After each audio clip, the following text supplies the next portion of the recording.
Hello and welcome to the Wednesday show presented by This is Ibrox. I'm your regular Wednesday host, Kyle McLean, and as always, I'm joined by a fantastic guest. This week it's Ross Chalmers. Ross, how are you doing this week, especially after? This is all Rangers have to play for this season tomorrow, and obviously it wasn't. You were covering the game for This is Ibrox at Ibrox at the weekend. How are you after digesting that and reflecting on it and now going ahead into this game? Yeah, I'm okay, thanks. I've tried to take myself away from the football a little bit after Saturday. That was a tough watch at Ibrox, and I think Craig and I spoke about it maybe half an hour in the gantry after, and difficult one to process, and probably didn't put me in the best frame of mind going into this game. So I decided to take a couple of days away and come back fresh for this. So I'm looking forward to it now. I think I spoke about it again on Saturday that there is a little bit of frustration that the team seem to turn it on for these games, but ultimately that's where we are. And I'm looking forward to Ibrox tomorrow. I'm hoping the crowd will get behind the team and we can get another fantastic result in Europe. But we'll have to wait and see. I'm sure we'll get into it, but there's a top team we're coming up against tomorrow night, so we'll need to be our best. Yeah, no, I thought the podcast on Saturday, as always, was very good. It's just summed up the whole mood. I mean, obviously, I was sat in my regular seat for that. Interestingly enough, alongside a couple of Belgian guys who'd come up from, I think it was Leeds because Nico Raskin, which I found fascinating. So I know that with the new owners and stuff like that coming in, I think there is already a bit of football tourism at Ibrox. But yeah, I mean, that's what I was saying to them. Like, it has been like this most of the season. We were just scunner after it was the feeling, especially. I know it's a good Hibs team, but just not to have any control or large parts of the game where we are not in control of a game is a bit of a worry. But listen, as always in the wonderful world of Rangers, there's plenty to talk about. We'll get straight into it on tonight's show. Obviously, we've got the big Athletic Bilbao, Athletic Club, whatever you want to call them, playing against them tomorrow. They are everyone knows I like doing my research for the pod. They are an outstanding team on paper. We'll get into that. We'll get into the danger men, how they play, how Rangers should play, how Rangers should cope with some of the lack of suspensions, things like that. Then we'll get into a couple of comments from the press conference, which I found quite interesting. Then we'll get into just a general conversation around the goalkeepers, especially the way that Atletico Bilbao have their goalkeeper rotation policies. That's something maybe Rangers should look at. And then Ross, you had a very, very good tweet earlier on in the week about Hamza Yiman. You spoke about it very, very passionately on the podcast on Saturday as well. But so we'll get into our Rangers sort of stifling his development at the moment. And I think everybody knows Ross's answer on that already just by his face. But Ross, how I'll start with a simple question before we get into personnel and sort of stuff like that. But how are you feeling heading into tomorrow? How are you expecting the crowd to be, especially after such a rough weekend, I'm going to call it? Yeah, I'm maybe not expecting that typical European environment and atmosphere you would expect at Ibrox after that at the weekend. I think it might be a little bit flat to begin with, but I think Barry Ferguson spoke about this before. It's up to the players at that point to give the crowd something to get behind, right? The support are, well entitled to feel the way they are right now with the team and to feel that frustration. And I think what those players need to do tomorrow night is to go and show in that first 10, 15 minutes that they're right up for it and they're going to push for a result.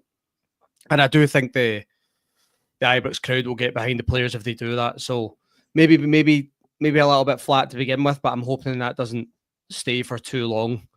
As for the game itself, I think it's going to be a really tough game. I think there's going to be long spells of the game where Rangers are not going to have possession. So again, I think at this point, I think a lot of Rangers fans are understanding of where we fit in the kind of European food chain. I don't think a lot of the support will expect us to go into these games and dominate them. I mean, we don't dominate domestic fixtures, right? So you're not expected to go and dominate them against a team like Bilbao. So there might be frustrating periods in the game. But I do think we've shown in Europe that we have the threat, especially on the break. I mean, this team have been set up by Philippe Clement earlier this season to play in transition. It doesn't work domestically, but it's worked in Europe, and I think you're going to have to buy into that tomorrow night. I think Rangers are likely to maybe go direct at times. I'm sure we'll come on to the lineup. I think they'll probably try and use Dessers and things for that, run them behind, run into the channels. Yeah, I think at that point you're going to try and get support to him and second man runs. So look, I think it's going to be a tough ask. I think for me, Kyle, we might get into a wee bit more detail, but I think you're going to have to hope that Bilbao come and they have an off night. I really do, because I think they're that quality of opposition, and I think our level at the moment, I'm not sure how much more we've got in us. So thinking if Bilbao come and they play to their level, they probably will get the result. But look, Ibrox is very different on a European night. We've seen that it's helped this team get through many times before. I'm hoping it can do it tomorrow. But overall for the game, I think it's going to be a tough one. That's certainly what I'm expecting anyway. Yeah, no, I said I'm certainly with you there, but it's interesting as well hearing, dribs and drabs from the Ernesto Valverde press conference at Ibrox tonight that he's identified Dessers and Czerny as the danger men, which I think a lot of Rangers fans would all laugh at, given our thoughts and feelings in Dessers this season. But let's get into the tomorrow night's opponents. Obviously, they're managed by Ernesto Valverde. They are a really, really, really adaptable team. I think I've seen that. I remember sitting in we were in the gantry that night, Ross, for the Fenerbahce game, and just before the game kicked off, we were downstairs watching that Roma Athletic Club game in there, and they were just so good. I mean, I think admittedly at that time Roma were down to 10 men, really, really good in the counter attack. They predominantly play a 4-2-3-1, but they can drop to a back five or a 4-3-3. It's almost like I was reading this and I'm like, this is how I wish we played at times, man, that we were adaptable and flexible in the transition. Fourth in La Liga, had a 0-0 draw against Villarreal at the weekend. In the Europa League, they finished second in the table. I was actually looking at some of the opponents in that they played against here, and if you remember that press conference, Ross, where Mourinho, he did sort of rubbed his nose and went, "It is the road to Bilbao around the stadium." They had a relatively easy run, I think I would say, in the group stages, playing teams like Alkmaar, Slavia Prague, Ludogorets, Elfsborg. As I mentioned, they beat Roma that 4-3 in aggregate, but Roma did have a man sent off very, very early on. But I mean, as we touched on, what are you expecting from tomorrow night's opponents who have got some very, very good players in amongst their ranks? Yeah, well, I think if you start with the manager, Ernesto Valverde, he obviously went to Barcelona a few years ago and maybe didn't have the spell in charge that he wanted, but there was success in there. So you're dealing with a manager that's got a lot of experience in his time, and that is something that's said about him, that he is very good tactically, probably one of the best out there tactically. So I'm expecting Valverde to come here tomorrow night and not to just set up in the way that he would expect his Bilbao team to play. I think he'll make subtle tweaks to try and get at us. So he might play slightly different to what you see in domestic games, and I think that'll be set up to deal with our weaknesses, and there's quite a lot of them at the moment. You go through the team itself, I think the obvious ones, right, are the Williams brothers. That's the obvious one. Anaki's been around for quite a long time. I actually remember that crazy statistic where he had played like every single minute for 4 seasons in a row or something like that. That was a few years ago. He had that record, and he got a bad injury at the end that ruined it. But again, that level of consistency at that level in La Liga is remarkable. And then obviously his younger brother now on the left hand side, who completely lit up the Euros in the summer for that Spain team, was fantastic. Was linked with moves to Barcelona in the summer that didn't actually happen. I think he's probably one that will move on eventually, but he's a special talent. He is a top player. I think, again, like I said earlier, in terms of Bilbao, you're going to have to hope he has an off night, because I think if he comes and plays at the level, I'm not really sure you can stop him. I think he's someone that he will face you up 1v1 and he'll probably beat you. So how are Rangers going to cope with that? How are they going to double up on him? I think it's something they're going to have to look at. Their striker up front as well, I think, is it Sansei? I think he's on 13 goals this season as well, which is a decent return. I think he's got like an 8 XG as well, so he's overperforming massively when it comes to goal scoring. And Unai Gomez as well, the kind of number 10. He's a threat. So look, they've got a lot of good individual talent. I think you spoke about it there in terms of the La Liga. only, they're fourth. They're only behind Real Madrid, Barcelona, and Atletico Madrid, right? That's pretty good going. They're three top teams with a budget that smashes everyone else in that league. So it shows you how good they have been this season, and they've consistently been getting better under Valverde since he came back. So yeah, I think it's going to be, like I said, it's going to be tough. The benefit for us, I'm not sure whether it was confirmed today, but I think their left back might be out injured. Is it Berichichi? I think he might be out injured, and he's a threat down that left hand side. So that might be something that we can hopefully play into. But look, and I think we've played teams with better individuals before in these competitions. Like, I look at that Dortmund side we played with the likes of Jude Bellingham and things in there, and Julian Brandt and Marco Reus. I think we've played teams with better individuals, but I'm not sure we've played an actual better team as a unit. Like the Bilbao team looked really good under Valverde, so I think that's something we're going to have to look at tomorrow. But like I said before, Ibrox can make the difference in these ties. I'm hoping it does again, but I'm expecting a really strong response from Bilbao, and I think it'll be up to us to match that, and hopefully we can. I can't say I'm absolutely beaming with confidence at the moment, Kyle, the way the last few months have went in this Rangers team. But look, you're in a quarter-final. Anything can happen. I think it's a slightly different dynamic because Rangers are playing at home first. How are they going to deal with that? Because really, we're going to have to try and get a positive result tomorrow night. Because I think if you don't and you're going to Bilbao, it's going to be really difficult, really difficult. So yeah, it's a slightly different shift in the mental approach to this. But we'll have to wait and see what Bilbao teams show up and ultimately what Rangers side show up. Yeah, well, that's it exactly. And you touched on some really, really good points there. But I want to kind of focus in on the Williams brothers in particular. Obviously, you've got Inaki Williams on that right hand side. He's already scored 5 goals in this competition.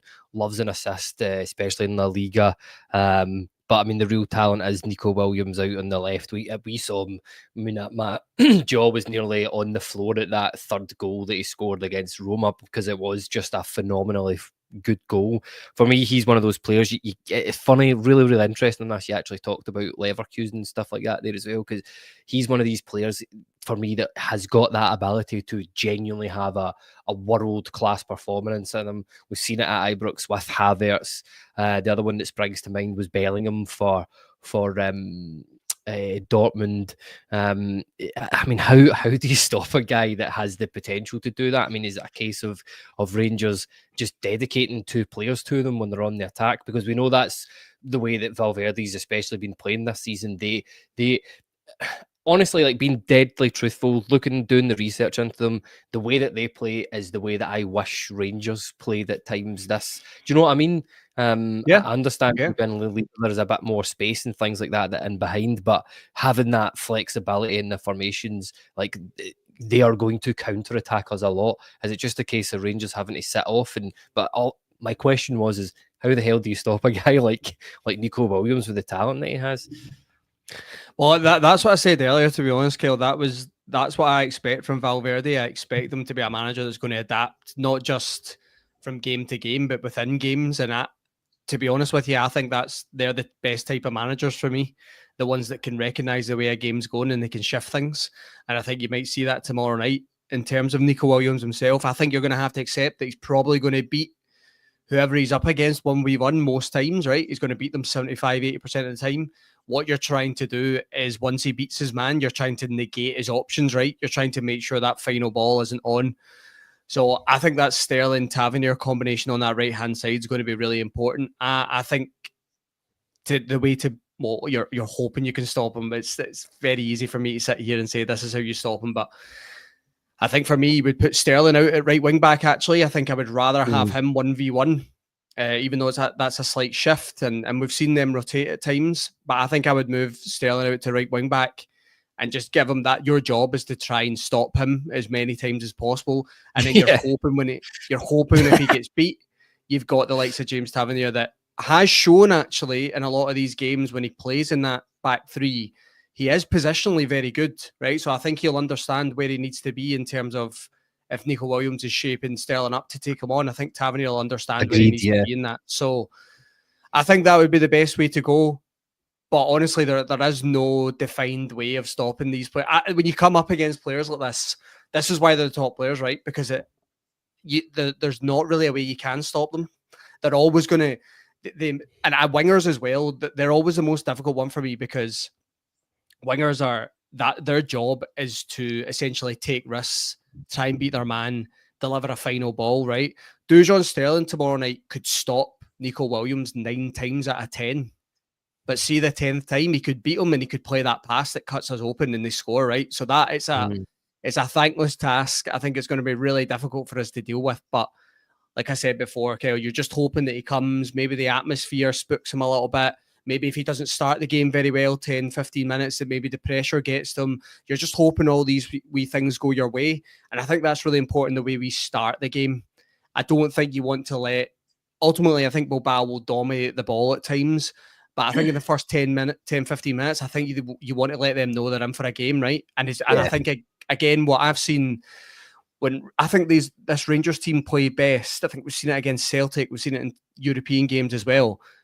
I think when we're really physical, that's when we're at our best. I think when we put teams under pressure, we show physicality, spook teams a little bit, let them know that you're in and around it, and it's not going to be an easy tie for them. I think that is the way to start this game tomorrow. You could get done at points. It's football. It happens. You're playing against top opposition. But I think that's the way I would start the game, and hopefully you can negate their influence as much as possible. But they're the two, right? The two Williams burners are the ones you're going to have to prioritise stopping. A big part of Athletic Bilbao's play is crosses. They deliver a lot of crosses into the box. And I think that's where our wing-backs are going to be...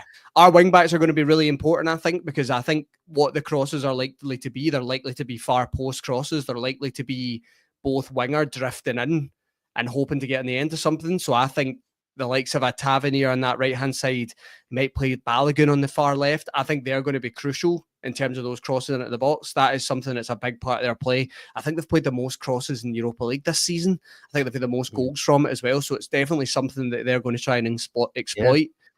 So again, I think the main focus for us tomorrow is stopping the two of them. They have threats in other areas, but I think if you can stop the two of them and their influence, I think you've got a much better chance at a result. Yeah, no, it's quite funny, isn't it, that how Bilbao do play what you would maybe for a Spanish team, quite a British way, like quite physical. You know, they've got the big defenders at the back, love smashing a ball across into the box with a very physical centre forward. But listen, just a couple of comments in here. James Glasgow, in terms of stopping Nico Williams, says, in my opinion, the secret is getting tight, always keeping his back to goal. The minute he faces you up, you're in trouble. And KW here says, would not be surprised if we go for them. Darryl Purcell's Blue Boots says the Spanish mob are no mugs, better than Leon and they duffed us. Ross, my next sort of question for you here is in terms of the Rangers side of things, how are we expecting Rangers to line up? Because we cannot affect what Atletico Bilbao do, but we can only affect what Rangers do. Normally, the first position that I'm going to come and ask you about, goalkeeper, would just never, ever be an issue. Obviously, I said that you were there covering the game for us at the weekend. You saw it. I mean, my initial reaction, to that game when I was in Ibrox to the first Hibs goal was, he's been unlucky. Like, there must have been a massive deflection off of the ball, the bodies or something like that. You've gone home and I've seen it, and that is an absolute duffer. It was really interesting. I was listening to 5 Live on Sunday morning, and there was a really good conversation. They had Shay Given on, Phil Jagielka, but they were doing stuff with like Bernd Leno. So there was like an hour of it which was like dedicated to goalkeeping chat, which I found really, really interesting. And it was actually Phil Jagielka who said something that I'd never really considered before, and I always like it when especially ex-pros and stuff like that do that. And he was talking about how important a confident goalkeeper is throughout the full basis of the team. And he was talking about, it's something as an opposition, like you can sniff it out straight away if defenders are not confident and their goalkeeper, like in terms of just, you notice small things like it's like sometimes they can't even look at them, sometimes they do, there's a really obvious back pass to the goalkeeper, but they choose not to take it and play a slightly more riskier pass. He's like, there's all things, and he's like, the good strikers that he's played with can always sniff it out. But I mean, my question is would you start Jack Butland in tomorrow night's game? And do you think there is maybe an element of what these guys were saying on 5 Live that has, because let's face it, to me, he's got a total lack of confidence at the moment. Is that like spreading throughout the team almost? Yeah, I think so. I think if you ask Jack Butland, I don't think he has much confidence in the 2 or 3 centre backs that are in front of him at the moment. I think because they chop and change constantly, I think he would feel that he doesn't have a lot of trust and faith in those. Maybe John Souttar is the one that he does have a lot of faith in, but he's been in and out of the team because of injury and things. And yeah, I think it would go the other way. I think if you asked any of those centre backs if they've got any confidence in Jack Butland, I would say no. So look, I definitely think it plays a part, and I think any good team is always built on that kind of triangle, right? The 2 centre backs, if you play 2, 3, okay, if you play 3, but most teams play 2 centre backs and a goalkeeper. That's where you build from. That's what you need. I mean, you think about Steven Gerrard when he first came in. He brought in Al McGregor, he brought in Connor Goldson, and he brought in Niko Katic. That was 3 of his first few signings, right? And he recognised straight away that's what you need in a good side. And I think Jack Butland is. Look, he's shown the early parts of last season, maybe up till February, he showed how good a goalkeeper he can be. A lot of his shot stopping was fantastic. I thought his distribution when he first came in was really good as well. Both feet really good, comfortable, looked confident. I think when he came in, I looked at him and went, this is the type of goalkeeper we had to move to from Al McGregor. Al McGregor was an old school kind of shot stopper, didn't really do the rest of the game that you would expect a modern goalkeeper to do, and it was the right time for him to move on, right? It was the right time for Al McGregor to retire. So when I looked at Jack Butland, I thought, this is the right guy for us to move to. He's got everything. He's big, he's powerful, he commands his area, great shot stopper. Yeah, and like I said, distribution really good. But since that England call, he didn't get that last year. We've seen the dip towards the end of last season, and to be honest, this season he's just not started at all, has he? He's just not got going. I seen that video on social media the other day of all the mistakes he's made this season, and I can't believe how many of them I forgot. Probably because you just try and put it to the back of your mind, and you look forward and you go, well, he's the goalkeeper, it doesn't matter. But quite remarkable how many mistakes he's made this season, and big ones as well. I mean, the big one I think back to, Kyle, is that one against Steaua Bucharest at home. I mean, I've got no idea how the referee's blowing for a foul there, because he's not been fouled and he's got away with it completely. So, yeah, I think Jack Butland's lost his confidence completely. I think it's gone. The tricky thing now is how you deal with that. So, if this was a domestic game, my answer to you would be he's got to come out. He's got to come out. Liam Kelly's got to go in. He goes in for the rest of the season. You give him the opportunity and you deal with the Jack Butland scenario in the summer.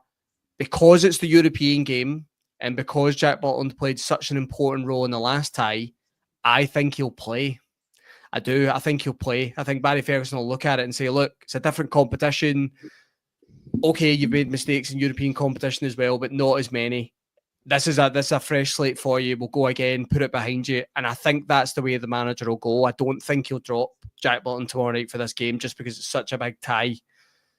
But I certainly think if he makes a mistake in this European tie, and either of the legs, I think he'll be out the team right after it. I think Liam Kelly will come in for the rest of the season domestically, because I said this at the weekend, Kel, he's chucking them in. He's chucking them in. Like, it's really bad. I don't remember a goalkeeper for us having as many mistakes in such a short time span. Do you know what I mean? I mean, it's every single game now he's making a mistake. And there's been certain games this season where he's made mistakes and he's not been punished for it. I'm thinking back to that Kilmarnock game as well. At Rugby Park, he made a couple of poor errors and they missed good chances. So Motherwell as well, exactly. That one where it hit the bar and things, yeah. And I think that game he punched it, didn't he? And he got a foul again, which was never a foul.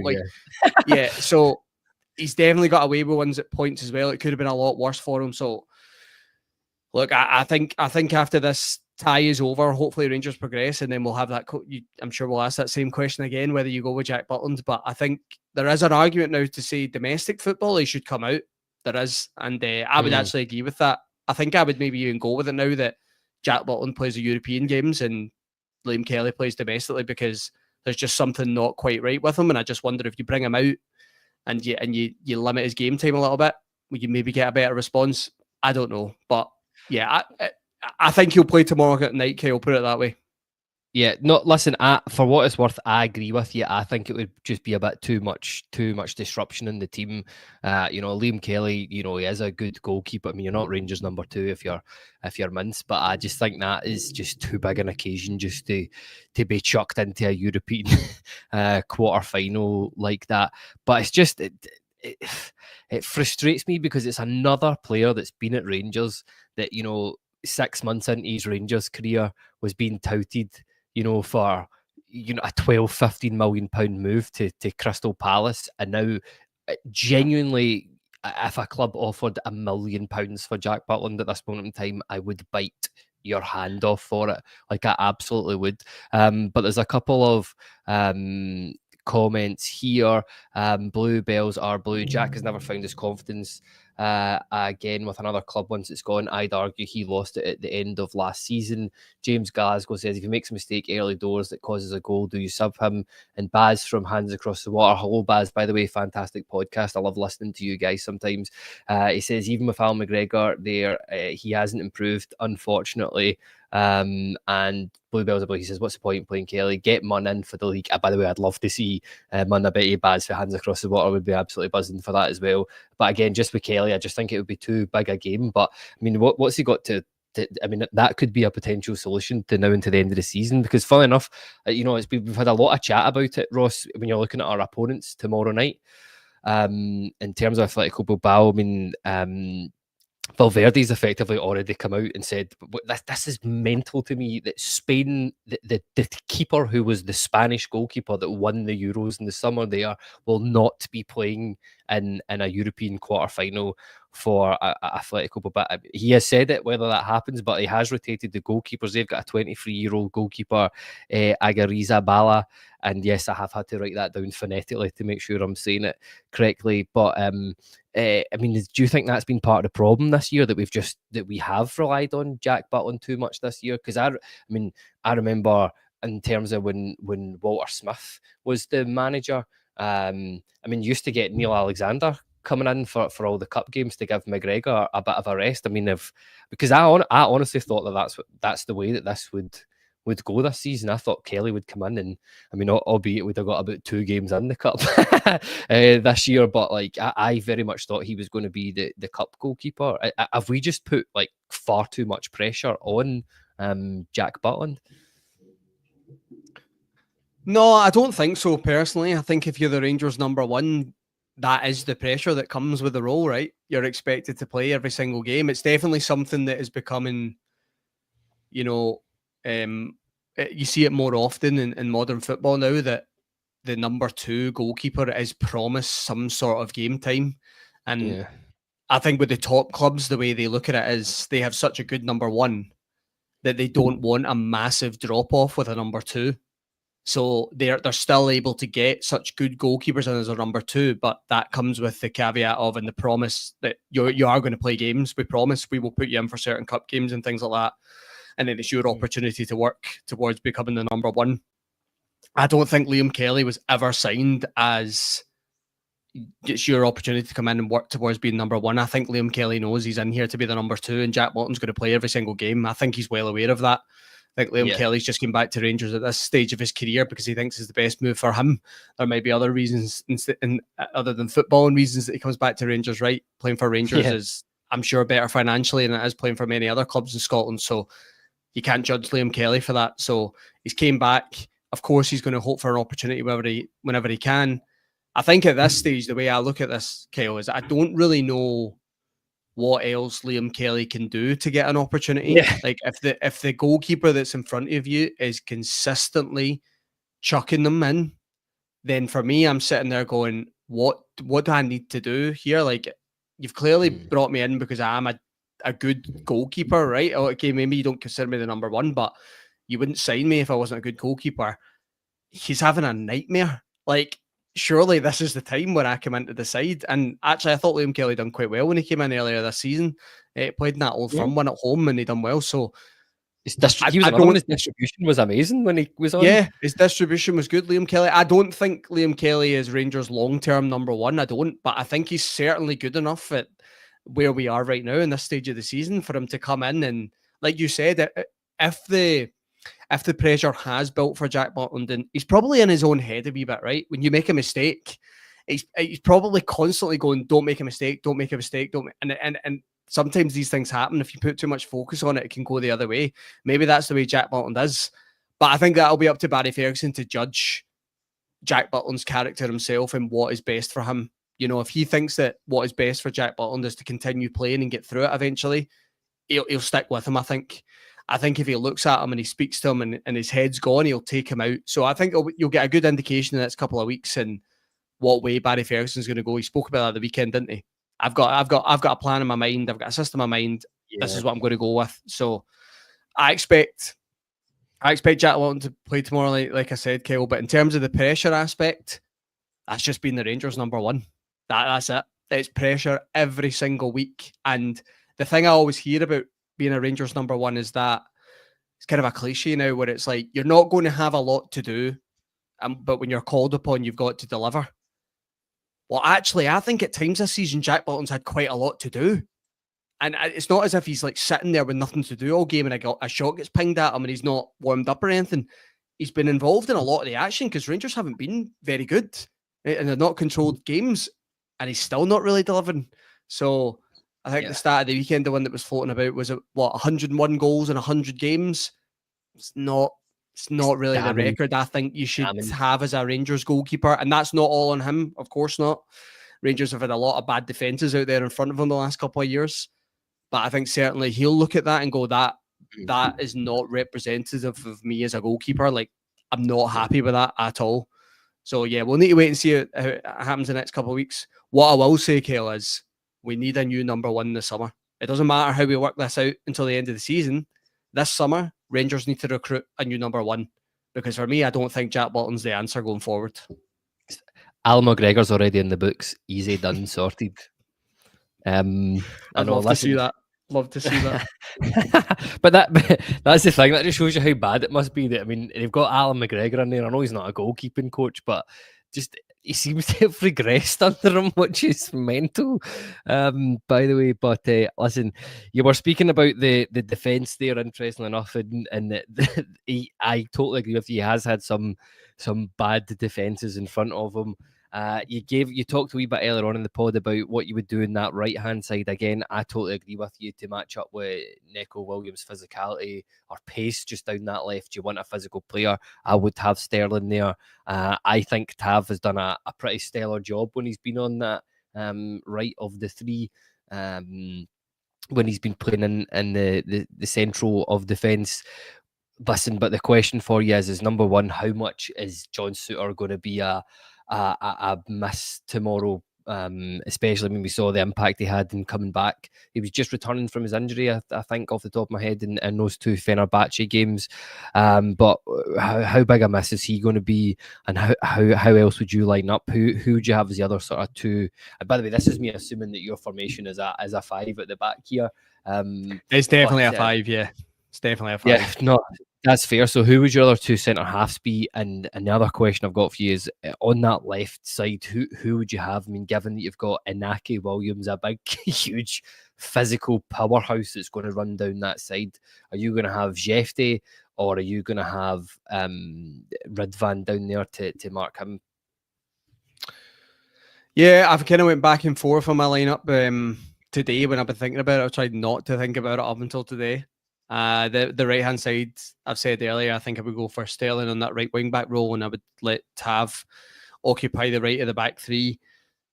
I think for the other roles, what I would probably do is I would actually play Robin proper centrally. I think I would play him in the middle, and I think I would play Leon Balogun on the left hand side. And I think again it just comes down to that Inaki Williams threat. And if he does, I would play Ridvan as a left wing back. I wouldn't play Jefte for this one. I think Jefte has shown in these games defensively sometimes he can switch off. And by the way, that's fine. He's 20. He's developing. He's learning. That's something he has to eradicate from his game quickly, but I'm expecting of this from a younger player. So I think Ridvan would be the one for me. He's got a wee bit more experience at this level.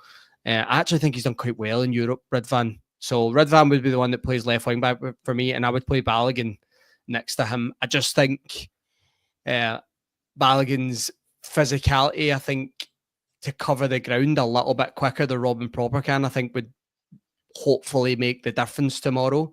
And you're really hoping Robin Propper is always really concerned with his positionally being in the right place and looking to play out. It'll probably go through him as well. So that's the way I would line up, Kyle. There's lots of variations of that, I suppose, but I'm just thinking of those wide areas again. I think you're going to have to get your most physical players on those sides. And I don't think this is the game for Clinton and Ciala. Would like to see him on the bench, absolutely, because I don't know if Leon Balogun will last the 90 minutes. And maybe he can come in for the last 20.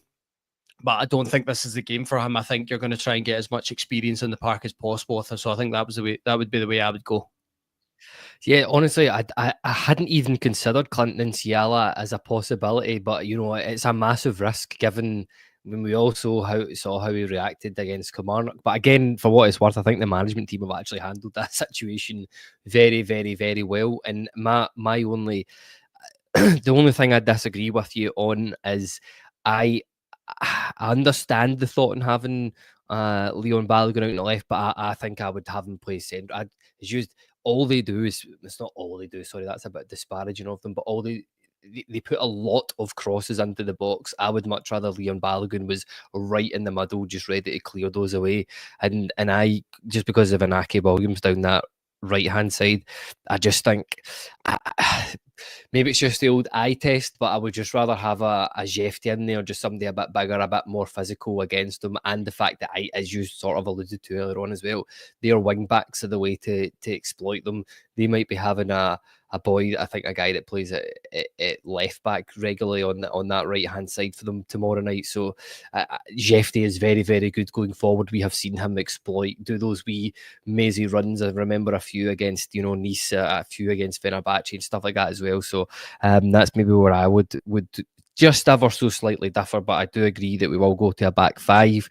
The other suspension that Rangers have, Ross, in that central midfield, and I think this is people might disagree with me on there, but Diomandi's ability to retain a ball under pressure in Europe, get us out of sticky situations and progresses up the park, and his ability to score important goals, remember, as well in Europe. How big a miss is he going to be tomorrow night, and how do Rangers go about sort of rectifying his absence? He's going to be a massive miss. These type of games are where I think you see the best of Mohamed Diamandi. I think this is the type of game he relishes because he is going to get a little bit more space and time, and when he is pressed, he can kind of show that ball retention ability. He can turn in and out of things, and he's good ball carrier as well. Actually, Diamandi, it's something I quite like about him. Has to show that a lot more domestically. I think that's been a real letdown for Diamandi. He's not really hit those levels in domestic football, and to get the big move that you want, of course, you have to perform at a European level, and a lot of scouts will be watching, but you've got to do it in domestic. You've got to do it week in, week out. I say this all the time, Kel. Say to be a top player, you've got to be consistent. It's not just about going, this is a big game, I'm going to perform in this game. It's about doing it every week. So I think that's something that Diamandi has to work on. But in terms of his actual skill set, yeah, we're going to miss it tomorrow. I think that's why I don't really see us playing through midfield too often.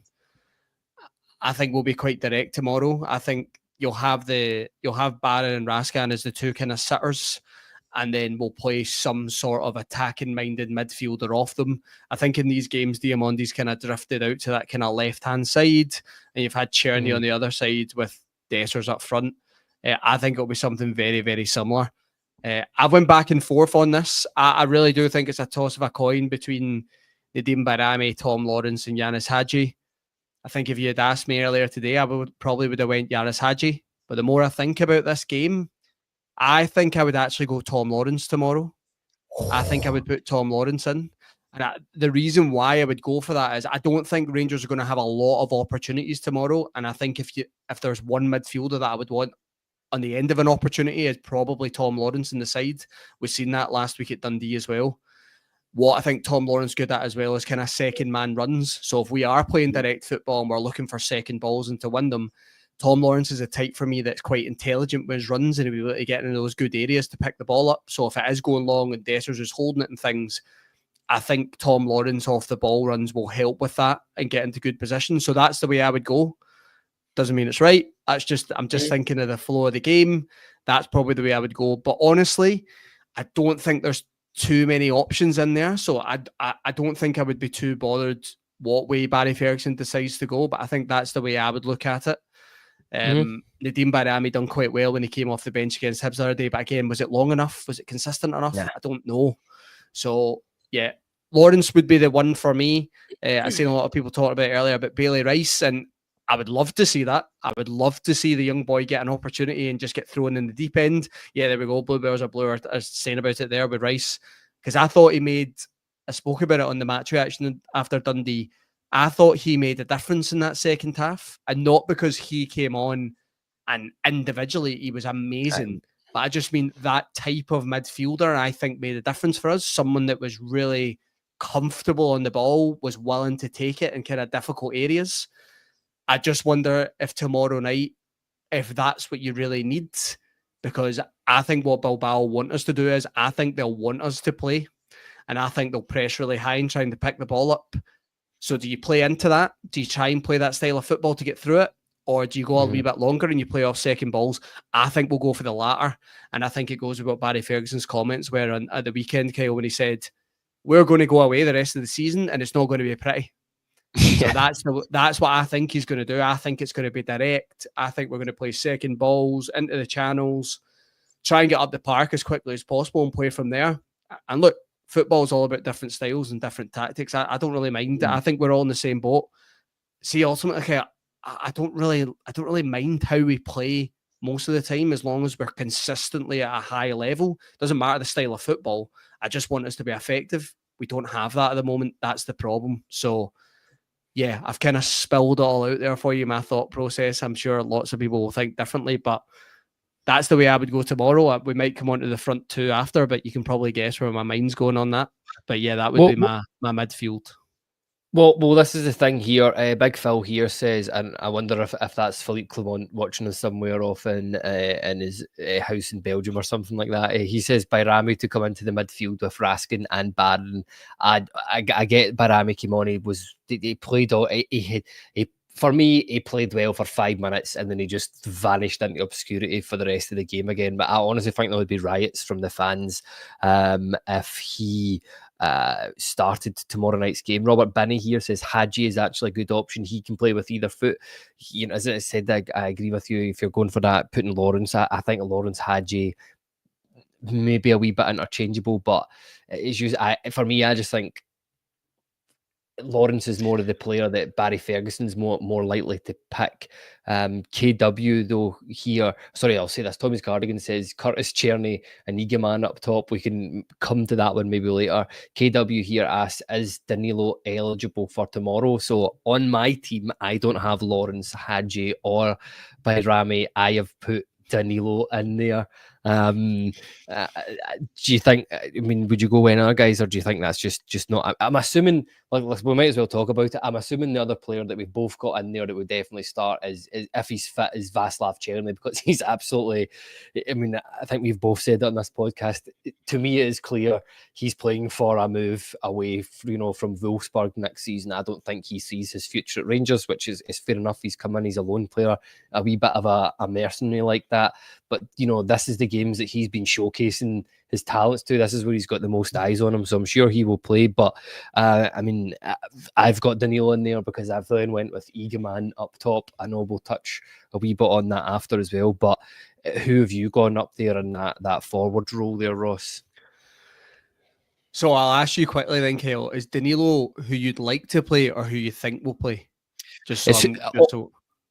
I don't think he will play, but I would like Danilo to play tomorrow, just because, like as you said, Ernesto Valverde is such a... that he will have just looked at all the possibilities for Rangers, how to set up.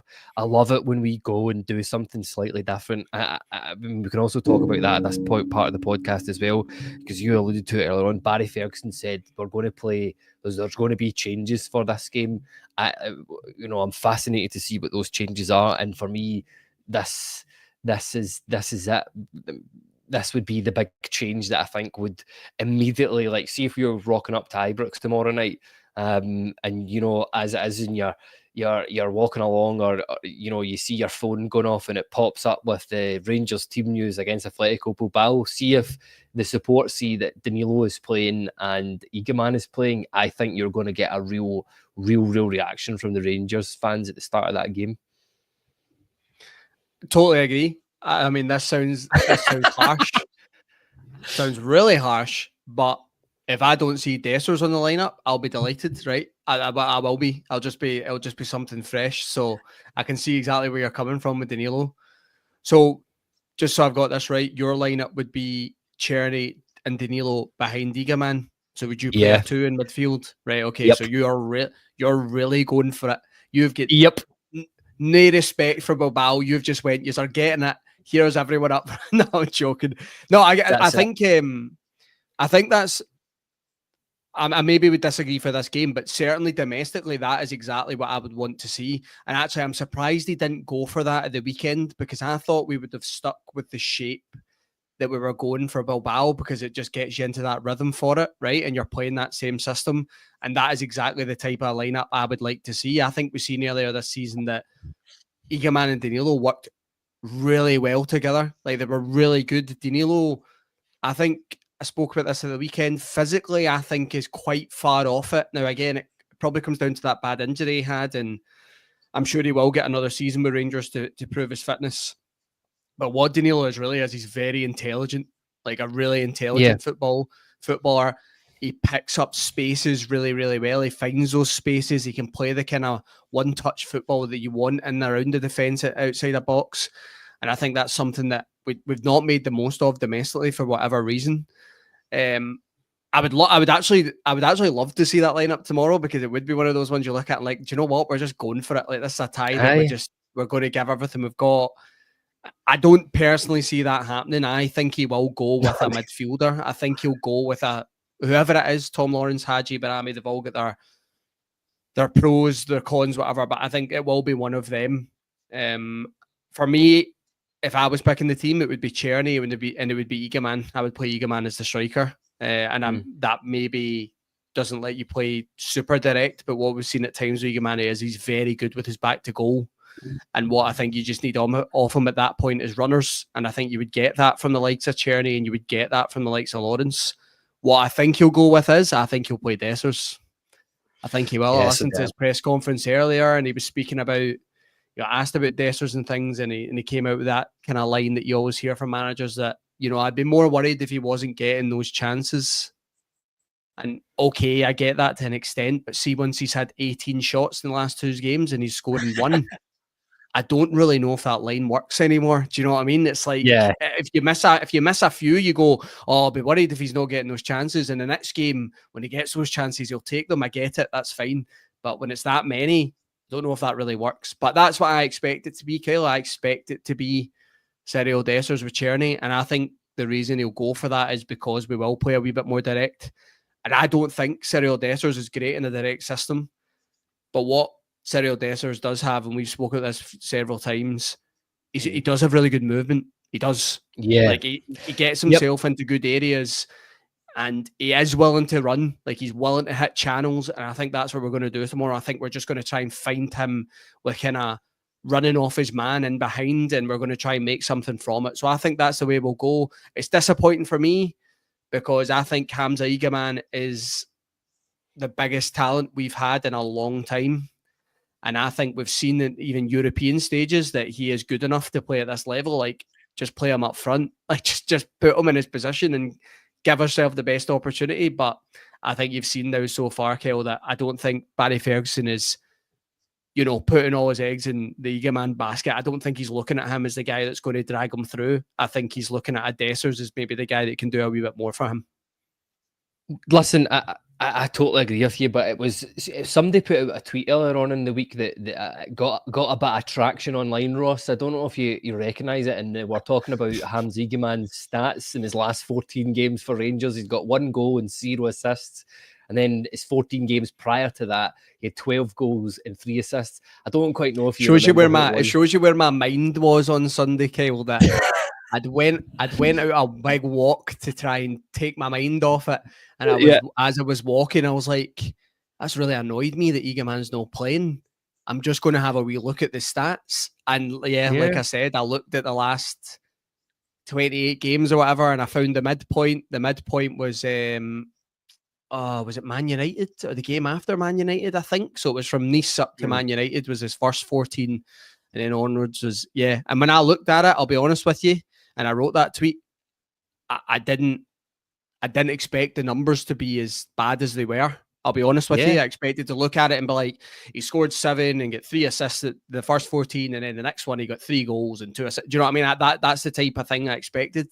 So when I looked at it, I thought, okay, that's a significant drop off. And we've spoken about this before in the podcast. Numerous of our other podcasters have spoke about this as well. It's natural for young players to have a dip. They're going to have a dip. It's fine. That's it. It's part of it. Shefty's having one right now. He's 20 years old. He's not got a lot of experience. He's having that dip. That is part of development. What I think is the thing that annoys me about it is he was doing so well in that central striker role, and we've moved him to accommodate others. Now, I wrote in the tweet accommodating Dessers. In my opinion, that's what we've mostly done it for. Yeah, but we've definitely in other games done it to accommodate other players as well, right? It's not just Dessers. We've done it to accommodate others in another system. But for me, when you've got that type of talent, he's delivering that type of numbers, should I say, I think you kind of have to build it around him. You're going to have to start with him and build backwards, I think. Because if he's delivering that level of output, you've just got to go, well, he's the guy that's delivering right now. He's the guy that's giving us the numbers. We're going to have to stick with him. You look at that game away at Easter Road. His hat-trick is unbelievable. Yeah. Like, the 3 goals are top. I mean, he could have won it that game. He's done everything right. He's absolutely beat Rocky Bashiri. He's left him for dead, and he's hit the post. Like, it could have been 4 goals away at Easter Road, and he was flying at that point. And I just, you can tell the frustration with me. I think a lot of the support in some other places, man, you can see the talent there. There's no doubt he's had a dip. I agree with Barry Ferguson. He's got things to work on, absolutely. But I would rather he was learning these things as a striker. Do you know what I mean? I'm fine with a player learning and developing, but I would rather have him playing in the role we know he's best at and let him develop. That's it. I know. I've got him starting up front tomorrow night. That's how much I want him to play. But listen, I totally agree with you. I think that Rangers are the only club in football, in my mind, that would have a generational talent like Eagleman and fucking play him out of position to accommodate a guy that has to have about 20 shots and goals but before he can score. It was right when he was in the start of those 14 games where as you said, he came in. I mean, it's been a long time since been a Rangers fan all my life. I'm 34 years old. It's been a long time since I can remember somebody coming in and you're just like, woof, like, he's got it. He's different.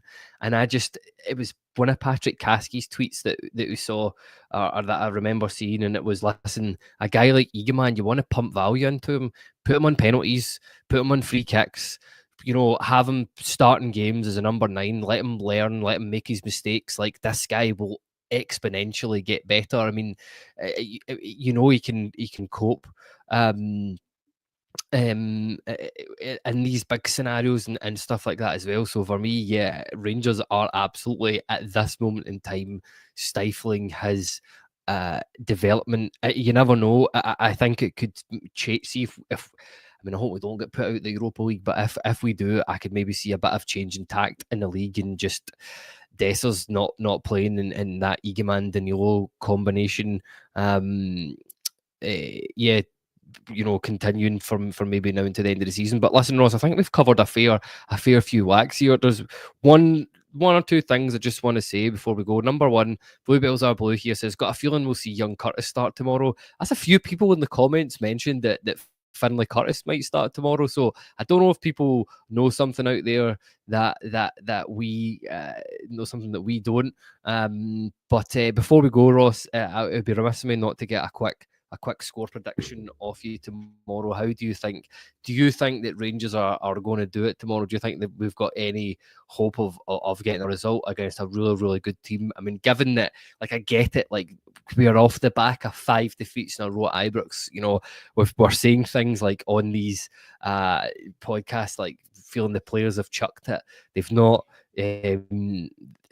I don't know, their heart's not in it anymore, but they just keep producing these performances in Europe against very, very good teams. I mean, Jose Mourinho, we were in that amazing press conference, weren't we, with Mourinho when he was talking about all the mad. I mean, tick every box and on the sheet, didn't he? In terms of Mourinho bingo, conspiracy theories, referee theories, opposition theories, conspiracy theories. But he was very respectful when he answered the question about, do you think Rangers have got a chance to go far? And here he said it will be something amazing. Do you think something amazing could happen at Ibrox tomorrow? Oh, you've put me in the spot here. This is a head and heart moment, isn't it? Well, it's hard to have too much confidence after the weekend, Kel, I'll be honest with you. It's tough. I think to really be confident going into the second leg, I think Rangers have to get a real positive result. So I actually think they would need to win by 2 tomorrow to give themselves a good chance of progressing. What I will say is Rangers are clearly not the favourites to go through this tie. That Bilbao are strong favourites here, so we're definitely we're the underdogs. There's no other way of putting it. I'll be honest. I think it will be a draw tomorrow. I think it'll be a 1-1 draw. I think there's no way we won't concede with the way we're playing at the moment. And maybe I think we'll maybe just grab one that keeps the tie alive. I wish I could be more positive. I wish I could say Rangers will win 4-0, but I'm just being honest. I think it'll be a draw. And to be honest with you, when you're looking at a tie like this and the other side are such strong favourites, it's not the worst result to keep the tie alive. I'm sure that's probably the way that Barry Ferguson and his staff will look at this. Keep the tie alive tomorrow. You come up against a good team. Don't blow it. Don't lose the tie in the first leg. Let's try and keep things alive and go to Bilbao and give yourself a chance. That's it. Give yourself a chance. So I'm going to go with a 1-1 draw tomorrow night, Kale. Yeah, no, I think that's fair enough. I mean, I totally agree with what you said there. I think this might be a bridge too far, this team, because they are very, very, very good, and just where Rangers are domestically. But it's Ibrox. It's a Thursday night. I've seen very, very strange and unusual things happening on Thursday nights at Ibrox, and that's not just when I'm sitting next to somebody from TII down in the gantry covering the game. But listen, I think that's a good place to end it on there. But thank you all, everybody who got involved. Comments, love interacting with you all. We will be back tomorrow night from Ibrox live after the game. Doesn't matter what the result is, we'll bring you all the latest, our thoughts, feelings on that. But take care, everybody. Thank you, and go and enjoy the Champions League game tonight. Who knows? We might, hopefully tomorrow night, we might see another Rice making an impact in a European game, but this time with a Rangers jersey on. But thank you, Ross, for joining me, and take care, everybody, and we'll see you all tomorrow.